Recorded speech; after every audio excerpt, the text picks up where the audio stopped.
ऑफिसमधून घरी येताना खूप थकलो होतो. बायकोला चहा करायला सांगितला आणि तो सोफ्यावर झोपला. काही वेळानंतर साक्षी चहा आणि बिस्किट घेऊन ऋषिकेशच्या समोर बसली. चहाचा घोट घेताना ऋषिकेश म्हटला, अरे यार, एक गोष्ट तर सांगायचीच राहिली. मला ऑफिसच्या कामासाठी यावेळेस सोलापूरला जावं लागेल. साक्षी खुश झाली आणि म्हटली, मी पण तुझ्यासोबत येईल. अथर्व आणि ओवीच्या शाळेला पण 3 दिवसाची सुट्टी आहे. 2 दिवसाची सुट्टी अजून घेऊ. ठीक आहे, जशी तुझी इच्छा, ऋषिकेशने म्हटलं. साक्षी खूप खुश झाली होती. किती दिवस झाले सोलापूरला गेलो नाही. खूप मज्जा करू आणि यावेळेस अथर्व आणि ओवीला पण पूर्ण सोलापूर फिरवू. साक्षीचं असं लहान बाळासारखं बोलणं बघून ऋषिकेशला हसायला आलं. अरे हो बाबा, खूप फिरून घ्या, पण आता काहीतरी खायला मिळेल का? हो, आणत आहे, पण तुम्ही उद्या सकाळीच ऑफिसमधून दादाला कॉल करून उद्याच्या प्रोग्रामचं सांगून द्या. साक्षीने उठताना असं म्हटलं. तेव्हा ऋषिकेशने परत एक स्माईल दिली.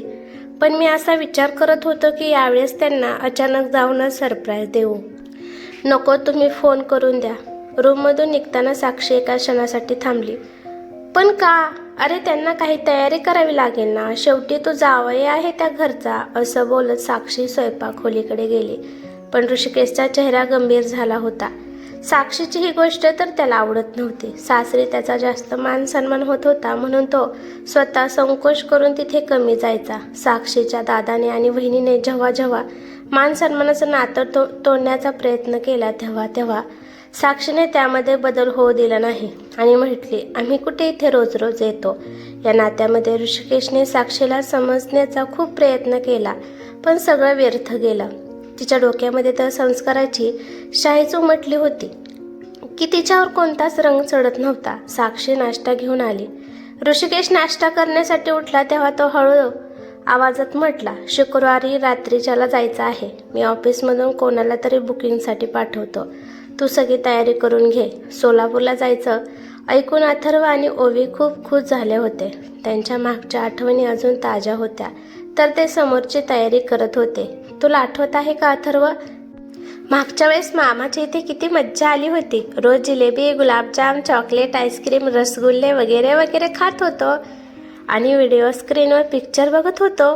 ओवीने तिच्या डोळ्यांनी सांगितलं तर अथर्वसुद्धा बोलला, अरे यावेळेस तर आपण खूप धमाल करू आणि आपण खूप वर्षानंतर तिथे जात आहे, तर आपल्याला मामा कपडेसुद्धा घेतील. ऋषिकेश तिकडून येत होता. हे ऐकून तर त्याला वाईट वाटलं. त्याचं मन तर करत होतं की जाणंच रद्द करावं. तो विचार करायला लागला, मी साक्षीला काय कमी करत आहे की ती अजूनसुद्धा तिच्या माहेरची एवढी अपेक्षा करते? ती हा विचार का करत नाही की तिच्या भावाचा सुद्धा एक संसार आहे? कुठपर्यंत तो या सर्वांचं सगळं करेल? मागण्याची पण एक सीमा असते.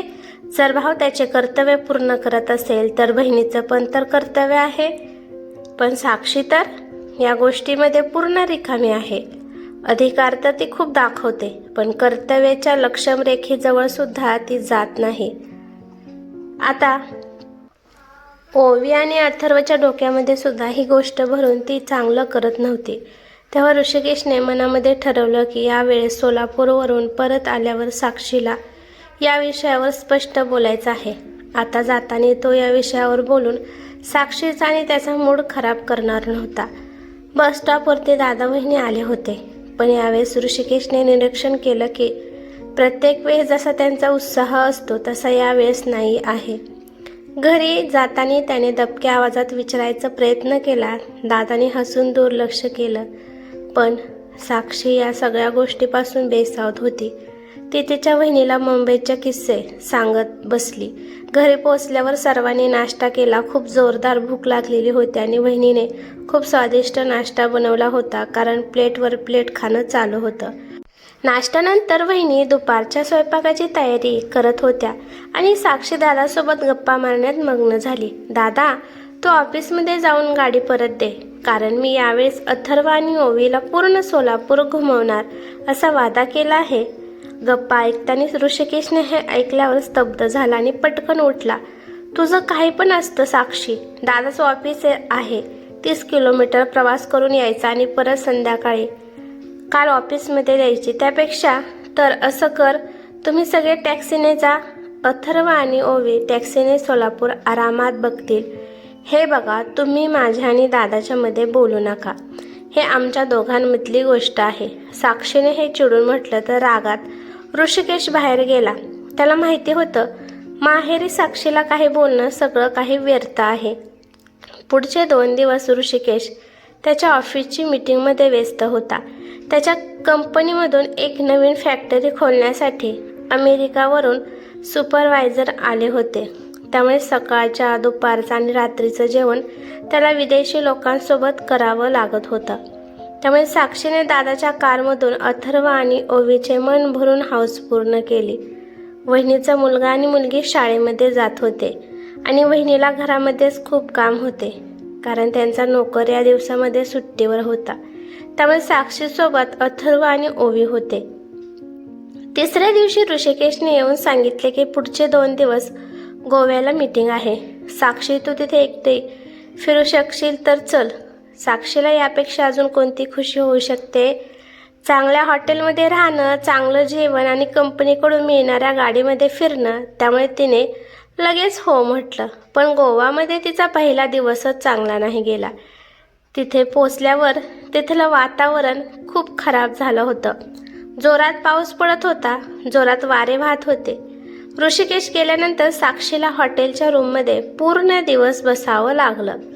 त्यामुळे ऋषिकेशने रात्री घरी आल्यावर सांगितलं की 2 दिवसाची मीटिंग एकाच दिवसात झाली तर ते उद्या सकाळी सोलापूरला परत जाणार आहे. तर साक्षीने मोकळा श्वास घेतला. दादाच्या घरी पोहोचल्याबरोबर गेटवरच साक्षीची लहान बहीण सृष्टी भेटली. तिने साक्षीला घट्ट मिठी मारली. ताई, किती दिवसानंतर भेटली, पण तू केव्हा आली? साक्षीने तिला घरामध्ये पाऊल टाकताना विचारलं. काल तू गेल्यावर 5 मिनिटांनी. अमोलला काही सामान घ्यायचं होतं, पण तू 5 मिनिट अगोदर आली असती सृष्टी तर मी गोव्याला जाऊन बोर तरी झाली नसती. साक्षीने हसत म्हटलं. तर सृष्टी पण हसली. का, गोवात आजीसोबत चांगलं नाही वाटत का? तशी गोष्ट नाही सृष्टी. तिथे पोहोचता तिथलं वातावरण खूप खराब झालं होतं. त्यामुळे हॉटेलच्या बाहेर पाऊल टाकणं पण मुश्किल होतं. बोलता बोलता ती सोफ्यावर बसली आणि म्हटली, वहिनी, चहा पाणी तर द्या. टॅक्सीवाल्याचं भाडं देऊन तोपर्यंत ऋषिकेश पण घरामध्ये आला. सृष्टीला उठवताना बघून त्याने चेष्टा केली. तुम्ही कुठे चालला आहात मेहुणी साहेब? तिने हसत उत्तर दिलं, तुमच्यासाठी चहा करायला. पण तू का चालली या सृष्टी? स्वयंपाकखोलीत वहिनी आहे ना. साक्षीने सृष्टीचा हात पकडून तिला बसवायचा प्रयत्न केला, पण तिने हळूच हात सोडून घेतला. वहिनी पंढरपूरला गेली आहे दादासोबत. त्यांच्या बहिणीच्या मुलाचा वाढदिवस आहे आज. काय? तुला इथे एकटीला सोडून? साक्षीचे स्वर आश्चर्यचकित होते तर सृष्टी अस्वस्थ झाली. त्या गेल्या नाही, त्यांना मी जबरदस्तीने पाठवलं. या घरामध्ये तर मी लग्नाआधी 20 वर्ष काढले आहे. इथे मी एकटी राहू शकते. शिवाय तुझे 2 मुले आणि दादाचे 2 मुले ते पण आहेत. त्यांना बघण्यासाठी मला राहावे लागले. शिवाय नवरा संध्याकाळी येणारच आहे. साक्षी विचारात पडली होती, पण हळू आवाजात म्हटली, वहिनीला तर माहिती होतं ना मला परत आल्यावर मुंबईला जायचं आहे. हा, पण ताई, तू तुझ्या कार्यक्रमानुसार 1 दिवस आधी परत आली आहे. तुझ्या मुंबईला जाण्या अगोदर वहिनी येतील परत घरी. हे बोलून सृष्टी चहा बनवाय गेली, पण साक्षीला वहिनीचं वागणं आवडलं नाही. विचार करायला लागले की मी रोज रोज तर माहेरी येत नाही. काही वेळानंतर सृष्टी चहाबरोबर भजी पण घेऊन आली आणि सगळे लोक चहा पिण्यामध्ये आणि गप्पामध्ये मग्न झाले. गप्पा करताना सृष्टी स्वयंपाकखोलीमधून भाजी घेऊन आली आणि गप्पामध्ये तिने भाजी कापली. 2 तासामध्ये सृष्टीने रात्रीचे जेवण बनवलं. साक्षीने पण तिची थोडीफार मदत केली होती. तोपर्यंत सृष्टीचा नवरा अमोल पण आला. नंतर जेवायला बसल्यावर गप्पांमध्ये कसे रात्रीचे 12 वाजले ते कळलंच नाही. दुसऱ्या दिवशी सकाळीच दादा आणि वहिनी आले. साक्षीला तिथे बघून वहिनी थोड्या हैराण झाल्या, पण सृष्टीने हसत पुढे येऊन म्हटलं, ताईचा प्रोग्राम बदलला होता म्हणून ती कालच परत आली. पण घाबरू नका वहिनी, तुमच्या पाहुण्यांना मी काहीच त्रास नाही होऊ दिला. हे ऐकून साक्षी चिडली. मी पाहुणे आहे? ही तर तू सृष्टी काय आहे? पण बहिणीसोबत भांडण होऊ नये म्हणून ती गप्प बसली. तेव्हा वहिनी स्वयंपाकखोलीकडे चालल्यातच सृष्टीने त्यांना थांबवलं. तुम्ही बसा वहिनी, तुम्ही प्रवास करून थकला असाल, मी तुमच्यासाठी चहा घेऊन येते. साक्षीने निरीक्षण केलं की वहिनी घरी आल्यावर सुद्धा सृष्टी प्रत्येक कामात पुढे आहे, जसे की त्या घरामधून कधी गेलीच नाही. ती त्याच घरामधली एक हिस्सा वाटत होती. दादा पण प्रत्येक गोष्टीसाठी सृष्टी आणि अमोलचा विचार घेत होते. दादाच्या लेकरांना तर ती कालपासूनच बघत होती. ती कोणत्या ना कोणत्या कारणावरून सृष्टीजवळ बसत होती. स्वयंपाक बनवता वेळेस वहिनी आणि सृष्टीचा आवाज येत होता. हे सगळं बघून साक्षीला पहिल्यांदा त्या घरामध्ये स्वतःचा अपमान वाटला, ते पण तिच्या लहान बहिणीमुळे. ती विचार करू लागली, सृष्टीने असं काय केलं की वहिनी तिच्यासोबत एवढं घोळून मिसळून राहतात. मला तर आठवत पण नाही की वहिनी कधी माझ्यासोबत एवढे प्रेमाने बोलल्या असतील. माझ्यात काय कमी आहे? सृष्टीचा नवरा मोठा व्यवसाय आहे, तर ऋषिकेश पण सुद्धा चांगल्या पोस्टमध्ये उच्च अधिकारी आहे. साक्षीचं मन नाराज झालं तर ते चुपचाप रूममध्ये येऊन झोपून राहिली. ऋषिकेश ऑफिसमध्ये गेला आणि अमोल दादासोबत फॅक्टरीमध्ये गेले होते. मुलं बाहेर खेळत होते, पण यापेक्षा पण तिला वाईट याचं वाटत होतं की ती तिथे असून सुद्धा त्या दोघी त्यांच्याच गप्पामध्ये मग्न होत्या. अरे ताई, तू इथे झोपली आहे आणि मी तुला पूर्ण घरात बघून थकली. काही वेळेने सृष्टीने रूममध्ये येऊन साक्षीला असं म्हटलं तर साक्षी मुद्दामून चुपचाप बसली, पण मनातच बडबडत म्हटली, हां, मला शोधत होती खोटी कुठली. काय झालं साक्षी, तब्येत तर ठीक आहे ना? तोपर्यंत वहिनी पण आल्या. साक्षीच्या कपाळावर हात ठेवून त्यांनी तापेचा अंदाज घेतला, पण तिने हळूच त्यांचा हात बाजूला केला. ठीक आहे, एवढं काही विशेष नाही. डोकं दुखत आहे का? वहिनीच्या बोलण्यामध्ये काळजी वाटली तर ती रागवली. वरून कसं दाखवत आहे तिने विचार केला. सृष्टी आणि वहिनीच्या बोलण्यावरून ती बाहेर येऊन तर बसली, पण तिचं मन लागत नव्हतं. मुंबईला जाण्यासाठी त्यांचे तिकीट दुसऱ्या दिवशीचं होतं. रात्री तिच्या दादाची, ऋषिकेश आणि अमोल यांची जीवनाची छान मैफिल झाली होती. वहिनी आणि सृष्टीने मिळून पंचपक्वान्न जेवण बनवलं होतं. सृष्टी, कोबी मंचुरियन तर तूच बनव, तुझ्या दादाला खूप आवडते, वहिनींनी हसत सृष्टीला म्हटलं. पण तेव्हा तिने हे नाही बघितलं. हे ऐकून साक्षीचा चेहरा खूप सुरकुतला होता. मनामध्ये अपमानच वाईट वाटत होता, पण सर्वांना डोकं दुखत आहे असं सांगून ती रूममध्ये लवकर निघून आली. पण अंग टाकल्यावर झोपताना बदलताना तिच्या कानामध्ये काही आवाज येत होते. ऋषिकेश आल्यावर ते बाथरूमकडे जायला निघाले. स्वयंपाकघरात बंद अमोलचा आवाज ऐकून ती शॉक झाली. तो म्हटला की दादा, तुम्ही चिंता नका करू, काही ना काही उपाय काढू. अरे, माझ्यापेक्षा चिंता तर अश्विनीला आहे. ती दिवस रात्र त्याच विचारत असते. बघत नाही तिचा चेहरा. हा दादाचा आवाज होता. अरे वहिनी, जोपर्यंत आम्ही आहे तोपर्यंत तुम्हाला चिंता करायची गरज नाही. आम्ही काही ना काही रस्ता काढूच. सृष्टीच्या आवाजात दिलासा देण्याचं दिसून येत होतं. हे समजून दादाने कंटाळ म्हणून आल्यासारखं म्हटलं, मला माहिती आहे तुम्हीच तर आम्हाला तुमच्या पूर्ण भरोसा आहे. बाथरूममधून येता साक्षीचा अपमानाने तन मन भरून आलं. काय मी का परकी आहे का? अमोलला भाव असून दादा त्याला सगळं सांगतो, पण त्याच्या सख्ख्या बहिणीला दूर करत आहे. मी तर दादा वहिनीच्या घराला आपलं समजून यायला उत्सुक होते, पण असं काही माहिती की त्यांचा फक्त हा देखावा होता. अपमान तर फक्त माझ्या हिश्श्याला. मन भरून आलं तर डोळ्यामधून गंगा जमुना आल्या होत्या आणि त्या पाण्यामध्ये ती केव्हा डुबून झोपली ते कळलंच नाही. पण जेव्हा ती सकाळी उठली तेव्हा खरंच तिचं डोकं जड झालं होतं. पण रात्रीचा अपमान तिच्या मनाला अजूनही भासत होता. तिने विचार केला की ती परत आता लवकर सोलापूरला येणार नाही. पण रात्रीच्या सृष्टी, दादा आणि अमोलचं बोलणं ऐकून तिच्या डोक्यात अजूनही ते विचार चालू होते. जेव्हा हे सगळं तिला सहन होत नव्हतं तेव्हा ती सृष्टीला घेऊन वरती गच्चीवर गेली. मला तुला काहीतरी बोलायचं आहे. त्या दिवशी रविवार होता. मुलं टी व्ही बघण्यामध्ये मग्न होते आणि नाश्ता केल्यावर ऋषिकेश अमोलसोबत बाजारात गेले. दादा कोणीतरी सोबत बोलत होता आणि वहिनी आंघोळ करत होत्या. पण अशी काय गोष्ट आहे की तू ती वहिनीसमोर?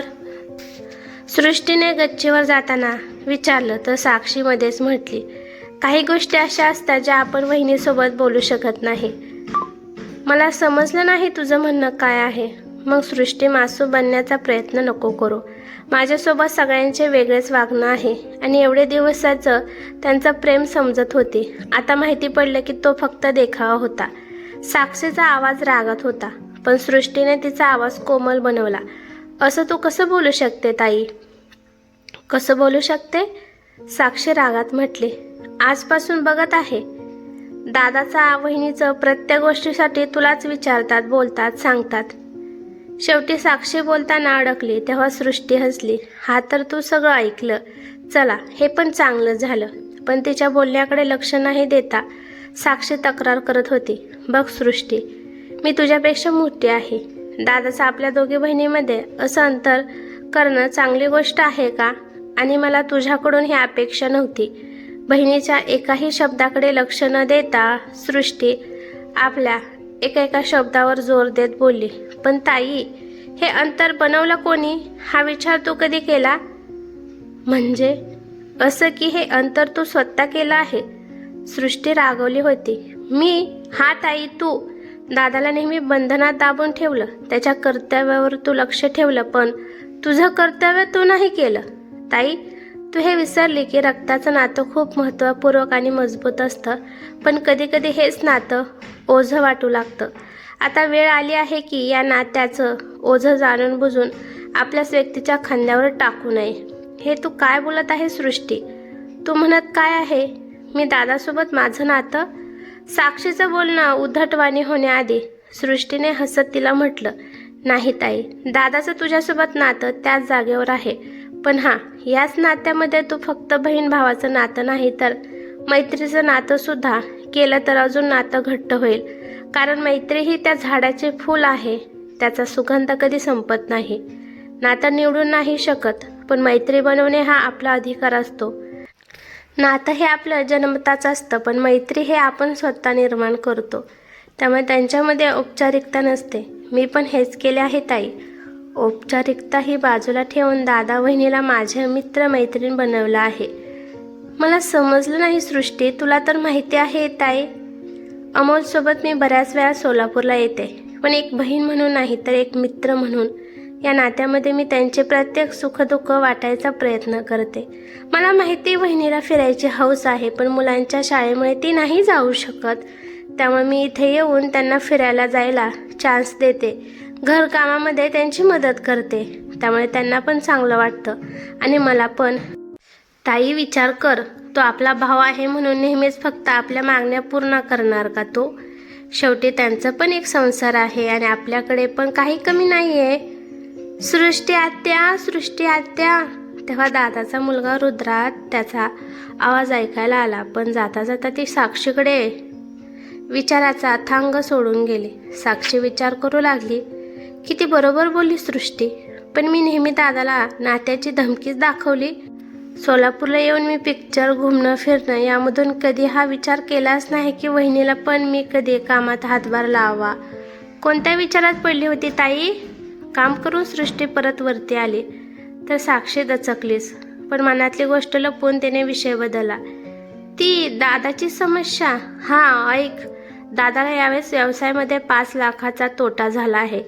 त्यांची आर्थिक परिस्थिती खूप खराब आहे. सृष्टीचा गंभीर बोलणं साक्षीचे मन स्थिर करून गेलं. ती म्हटली, काय बोलत आहे? दादांनी माल घेण्यासाठी 5 लाख रुपये उसने घेतले होते, पण काही कामासाठी दादाला बाहेर जावं लागलं. पण एका कामगाराने घोळ केला आणि त्यांना खराब माल पाठवला. पैसे देणाऱ्यावाला पार्टीने त्यांना सांगितले होते की 1 महिन्यामध्ये चांगला माल द्यावा, नाही तर त्यांचे पैसे परत करावे. पण ती रक्कम 5 लाख. दादाने ते पैसे कच्चा माल घेण्यासाठी खर्च केले होते. आता ते बहिणीचे सर्व दागिने जरी मोडले तरी त्यांना 2 लाखाच्या वरती पैसे मिळत नव्हते. सृष्टी एवढं बोलून गप्प बसली. पण साक्षीच्या मनात अजूनही विचार चालू होता. पण दादांनी ही गोष्ट आपल्याला का नाही सांगितली? कसं सांगतील? सृष्टीचं बोलणं हे थोडं तिखट होतं. तू तर या घरामध्ये नेहमी पाहुणे म्हणून आणि मानसन्मान भेटावा या दृष्टिकोनाने आली. मग ते त्यांच्या घराची इज्जत तुझ्यासमोर कसं व्यक्त करतील? आपण मध्यमवर्गीय लोकांना फक्त मान सन्मानच पाहिजे असतो. शेवटी दादाचा स्वभाव तर तुला माहिती आहे. कोणी त्यांच्या गळ्यामध्ये हात टाकून सुद्धा त्यांना विचारलं की काय झालं आहे तरी पण ते त्यांचं दुःख कोणाला सांगत नाही. सृष्टीने सगळं खरं बोलून दाखवलं तर साक्षी म्हटले, सृष्टी बस झालं, आता परत ऐकण्याची माझ्यात हिंमत नाहीये. मला माझी चूक समजली. साक्षी. ऋषिकेशचा आवाज ऐकून त्या दोघेही उठल्या आणि खाली आल्या. ऋषिकेश आणि अमोल बाजारामधून पार्सल घेऊन आले. वहिनी, आज तुम्हाला स्वयंपाकाला सुट्टी. अमोलने हातामध्ये पाकिट वहिनीकडे द्यायला गेला, पण हे सगळं त्यांना काही कळलं नाही की काय आहे. अरे, आज आम्हा लोकांची सुट्टी आहे तर तुम्हा बायकांना पण सुट्टी मिळायला हवी. शेवटी हे समानताचं जग आहे. हे सगळं ऐकून साक्षीला सगळं वातावरण पहिल्यासारखं वाटायला लागलं. संध्याकाळी जाताना वहिनीने साक्षीसाठी सन्मुखसाठी साडी आणि मुलांच्या कपड्यासाठी पैसे दिले तर ते पैसे साक्षीने घेतले नाहीत. बस वहिनी, आता मी औपचारिकतेचं नातं तोडून स्वतःला खूप हलकं महसूस करत आहे. माहिती नाही वहिनी या बोलण्याचा अर्थ समजली की नाही, पण बाजूला उभ्या असलेल्या सृष्टीने वहिनींना डोळ्यांनी इशारा केला. काहीच न बोलता त्यांनी साक्षीला घट्ट मिठी मारली. का नाही जेवण जाताना रडायला येत आहे? ट्रेनमध्ये तिला नाराज बघून ऋषिकेशने चिडवलं तर ते हळूच म्हटले, तसं नाही तर मग कोणापासून दूर होण्याचा? ऋषिकेशच्या स्वरमध्ये चेष्टा दिसून आली, पण तिचे डोळे भरून आले. तुम्हाला माहिती नाही दादा या समस्येने किती परेशान झाला आहे. कदाचित आपण त्यांची मदत करू शकलो असतो. इतक्या दिवसानंतर एकांत मिळून ऋषिकेशने साक्षीला अजून चिडवायचं ठरवलं होतं, पण तिला असं उदास बघून त्याने हा विचार सोडला. मला माहिती आहे, पण तुला कसं हे माहिती झालं? ऋषिकेशच्या बोलण्यामध्ये आश्चर्य वाटत होतं, पण त्याच्या बोलण्याकडे लक्ष न देता साक्षीने चिंतेच्या शब्दामध्ये म्हटलं, आता काय होईल का दादाची फॅक्टरी? तू टेन्शन नको घेऊ साक्षी, सगळं ठीक होईल. पण एवढे पैसे? बँकमध्ये कॉल केला होता, पण तो माझा मित्रच निघाला. 15 दिवसामध्ये दादाला 5 लाखाचं लोन भेटून जाईल. ओ ऋषिकेश, तू किती चांगला आहे. खुशीमध्ये तिने तिच्या नवऱ्याचे दोन्ही हात आपल्या हातामध्ये घेतले, पण तिने मुलांकडे बघितलं. लाजून तिने त्याचे हात सोडले. नंतर सीटवर झोपताना तिला सांगितलं, दादाला काहीतरी त्रास आहे. हे मला तिथे गेल्यावरच कळलं होतं, पण त्यांना स्पष्ट बोलायची हिंमत नाही झाली. अमोल आल्यावर त्यांनी मला समस्या सांगितली. नंतर टाईम भेटला दादाला समस्यावर बोलून त्याच्यावर उपाय काढला. साक्षीच्या स्वभावामध्ये बदल बघून ऋषिकेश खूप आनंद होत होता. ही कथा कशी वाटली ते मला कमेंट करून नक्की सांगा. कथा आवडली तर लाईक शेअर नक्की करा आणि चॅनलवरती नवीन असाल तर चॅनलला सबस्क्राईब करा. धन्यवाद.